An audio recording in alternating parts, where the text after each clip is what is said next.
Hello everyone, welcome to our channel guys. यहाँ पर हम बात करेंगे nuclear power corporation of India limited के बारे में। रिक्रूटमेंट नोटिफिकेशन को देखेंगे, लेकिन आगे बढ़ने से पहले मैं आपको बताना चाहूंगा कि अगर आपने अभी तक चैनल को सब्सक्राइब नहीं किया है तो चैनल को सब्सक्राइब करें, वीडियो को लाइक शेयर जरूर करें। चलिए शुरुआत करते हैं आज के इस नोटिफिकेशन का।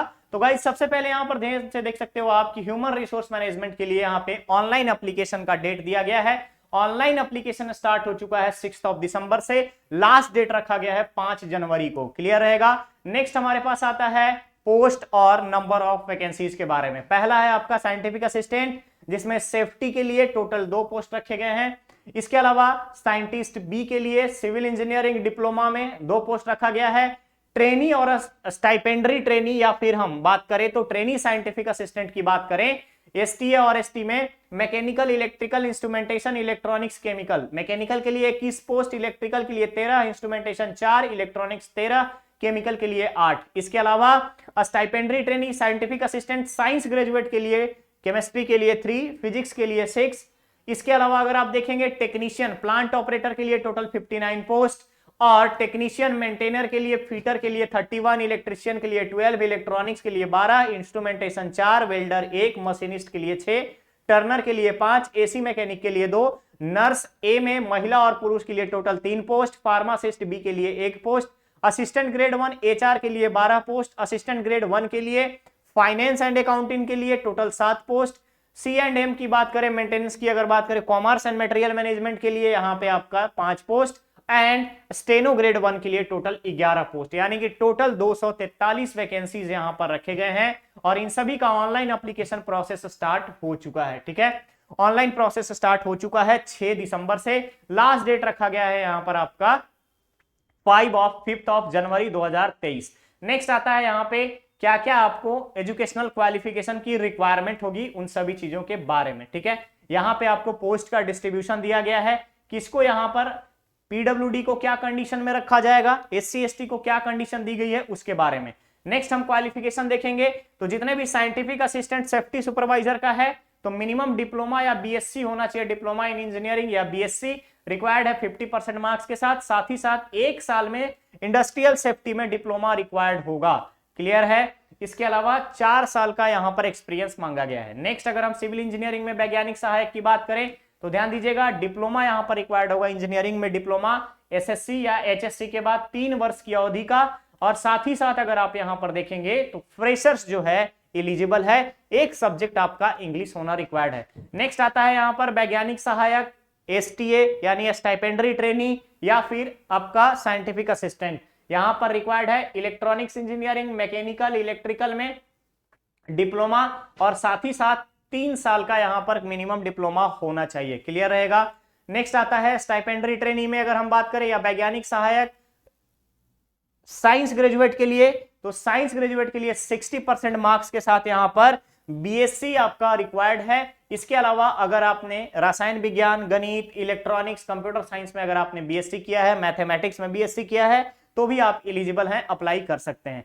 टेक्नीशियन के बारे में बात करें तो 10+2 के साथ साथ यहाँ पे साइंस सब्जेक्ट में होना चाहिए आपके पास, साइंस सब्जेक्ट में 50% मार्क्स रिक्वायर्ड है, और इंग्लिश एज अ सब्जेक्ट आपने पढ़ा है तो अप्लाई कर सकते हैं। नेक्स्ट आता है यहाँ पे स्टाइपेंडरी ट्रेनी मेंटेनर के लिए, अगेन आपका यहाँ पे 10th में होना चाहिए साइंस सब्जेक्ट, गणित और अलग अलग सब्जेक्ट्स में 50% मार्क्स होना चाहिए, या फिर electrician, electronics, instrument mechanic, welder, machinist, diesel mechanic में 2 वर्ष का आईटीआई रिक्वायर्ड है। क्लियर रहेगा। क्लियर रहेगा, और साथ ही साथ एक सब्जेक्ट आपका इंग्लिश होना चाहिए। नेक्स्ट हम बात करें नर्सिंग के लिए, तो ध्यान रखिएगा, नर्सिंग या मिडवाइफरी में 12th के बाद नर्सिंग या मिडवाइफरी में आपके पास केंद्र या राज्य नर्सिंग फॉर्म में आपका रजिस्ट्रेशन होना जरूरी है, या फिर बीएससी नर्सिंग है तो डायरेक्ट अप्लाई कर सकते हैं। नर्सिंग में ए सर्टिफिकेट है तो भी आप यहां पर अप्लाई कर सकते हैं। फार्मासिस्ट बी के लिए आपके पास 12th के बाद 2 वर्षीय आपका डिप्लोमा होना चाहिए, डी फार्मेसी होना चाहिए, और साथ ही साथ राज्य या केंद्रीय फार्मेसी काउंसिल में आपका रजिस्ट्रेशन होना रिक्वायर्ड है। सहायक ग्रेड की अगर हम बात करें एचआर में, मानव संसाधन की बात करें तो मानव संसाधन में अगर आप देखेंगे यहां पर तो आपको किसी भी यहां पर कंडीशन है सहायक ग्रेड के लिए, सहायक ग्रेड के साथ साथ आशुलिपि के लिए, स्टेनो के लिए किसी भी रिकॉग्नाइज्ड यूनिवर्सिटी से 50% मार्क्स के साथ ग्रेजुएट होना जरूरी है, और इसके अलावा आपको यहाँ पे कौशल परीक्षा हेतु टाइपिंग स्पीड चेक किया जाएगा, कंप्यूटर प्रोफिशिएंसी टेस्ट लिया जाएगा, टाइपिंग में अंग्रेजी स्टेनोग्राफी होगा स्टेनोग्राफी के लिए, और 40 शब्द प्रति मिनट आपको इंग्लिश में टाइपिंग होना जरूरी है। क्लियर रहेगा? तो ये बात हो गई आपकी यहाँ पे एजुकेशनल क्वालिफिकेशन की। क्लियर है।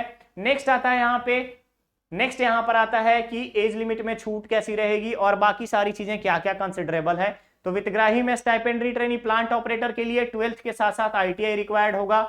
इसके अलावा अगर आप देखें कंप्यूटर एप्लीकेशन के साथ साथ यहाँ पर आपका स्नातक होना जरूरी है। नेक्स्ट आता है आयु सीमा और वेतन। तो जितने भी साइंटिफिक असिस्टेंट होंगे, सेफ्टी सुपरवाइजर, उन सभी का एज लिमिट 18 से 35 होना चाहिए और पे स्केल जो रहेगा 44,900 से पे स्केल रहेंगे और साथ ही साथ आपका अलाउंसेस अलग से दिया जाएगा।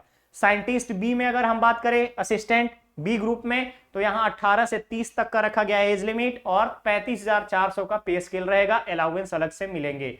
नेक्स्ट आता है वित्तग्राही प्रशिक्षु, ठीक है, स्टाइपेंडरी ट्रेनी या फिर साइंटिफिक असिस्टेंट के लिए सभी में अगर आप देखेंगे दोनों कैटेगरी के लिए, तो यहाँ पे ST SA के लिए यहाँ पर 18 से 25 साल चाहिए और आपको यहाँ पे प्रथम वर्ष के प्रशिक्षण के दौरान 16,000, दूसरे साल में 18,000, जैसे ही यहाँ पर कंप्लीट हो जाएगा आपका 35,400 के पे स्केल पे आपको परमानेंट किया जाएगा।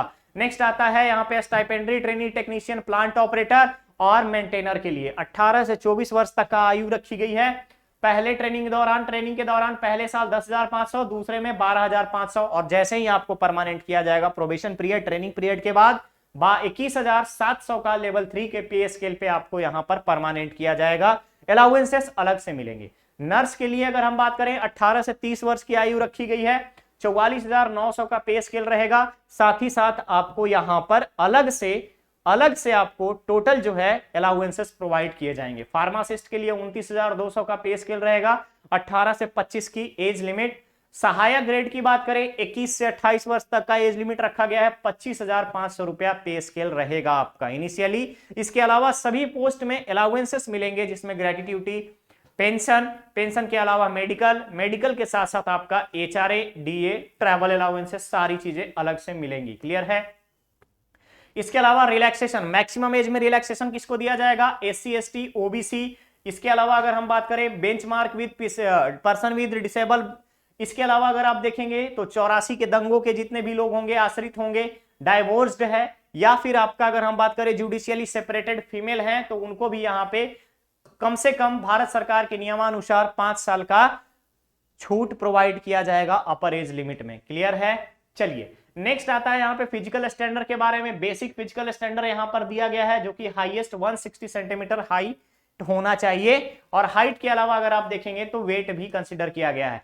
नेक्स्ट आता है स्टाइपेंडरी ट्रेनी 1 में, जैसे ही आपका स्टाइपेंडरी ट्रेनी में ज्वाइन करेंगे आपको यहाँ पर बॉन्ड फिलअप करना पड़ेगा 3 लाख का कैटेगरी 1 में और कैटेगरी 2 के लिए 2,79,000 का। क्लियर है? सिलेक्शन प्रोसीजर की बात करूं तो पोस्ट नंबर 1 से लेकर के 4 तक का जो पोस्ट होगा उसमें आपका रिटन एग्जाम के साथ साथ आपका पर्सनल इंटरव्यू और एग्जाम जो होगा कंप्यूटर बेस्ड होगा। नेक्स्ट आता है स्टाइपेंडरी ट्रेनी में कैटेगरी 2 के लिए, तो ध्यान रखिएगा लिखित परीक्षा के साथ साथ कंप्यूटर आधारित टेस्ट भी होगा। लिखित परीक्षा हो सकता है आपका प्री प्लस एडवांस हो, प्री प्लस मेंस हो। इसके अलावा stipendiary trainee maintainer, nurse, pharmacist, सहायक ग्रेड 1 से लेकर के आशुलिपिक स्टेनो ग्रेड 1 तक का सभी के लिए पहला होगा रिटन टेस्ट, देन आफ्टर आपका यहाँ पे प्रिलिमिनरी एग्जाम और एडवांस टेस्ट के बाद आपका टाइपिंग टेस्ट, और ये कंप्यूटर बेस्ड हो सकता है या फिर OMR बेस्ड भी हो सकता है। लिखित परीक्षा के बारे में यहाँ पे कंडीशन दिया गया है। व्यक्तिगत साक्षात्कार के बारे में बताया गया है। तो जब आप यहाँ पे लिखित परीक्षा जो होगी 2 घंटे की होगी और 2 घंटे में पहला पार्ट होगा English, general awareness, quantitative aptitude और लास्ट पार्ट जो होगा, सेकेंड पार्ट जो होगा आपके रिस्पेक्टिव डिसिप्लिन से होगा। क्लियर रहेगा? सभी में अगर आप देखेंगे टोटल 120 क्वेश्चन होंगे, 2 घंटा टाइम दिया जाएगा। प्रत्येक उत्तर के लिए 3 मार्क्स जो है 3 मार्क्स आपके सही रहेंगे और निगेटिव मार्किंग की अगर हम बात करेंगे तो यहाँ पे 1 मार्क्स काट लिए जाएंगे। ठीक है, 1/3 निगेटिव रहेगा। क्लियर? सामान्य श्रेणी में अगर बात करें जनरल कैटेगरी के स्टूडेंट को 40% क्वालिफाइंग मार्क्स रखा गया है और इसके अलावा अगर आप देखेंगे तो OBC के लिए 30%, SC ST के लिए 30%। व्यक्तिगत साक्षात्कार में एक पोस्ट के पीछे ध्यान रखिएगा, एक पोस्ट पे 5 कैंडिडेट को बुलाया जाएगा, देन आफ्टर मेरिट लिस्ट के लिए शॉर्ट लिस्ट किया जाएगा।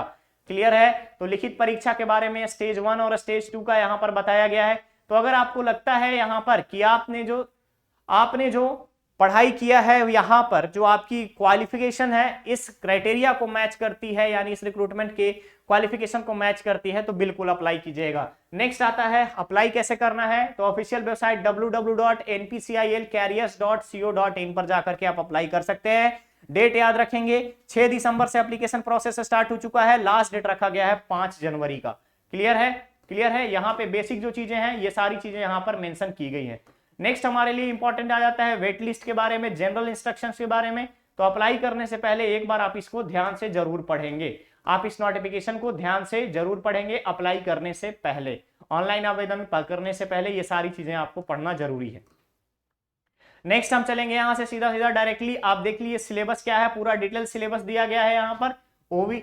यहाँ पर ओवरऑल यहाँ जो समराइजेशन है वो आपको दे दिया गया है। आप डायरेक्टली अप्लाई करने से पहले एक बार ध्यान से इस नोटिफिकेशन को जरूर पढ़ेंगे। ओके, तो गाइस ये था एनपीसीआईएल का रिक्रूटमेंट नोटिफिकेशन का अपडेट। बहुत जल्द हम लोग मिलेंगे नेक्स्ट और नए अपडेट के साथ। बने रहिए चैनल पर, चैनल को सब्सक्राइब करें, वीडियो को लाइक शेयर जरूर करें। Thank you so much.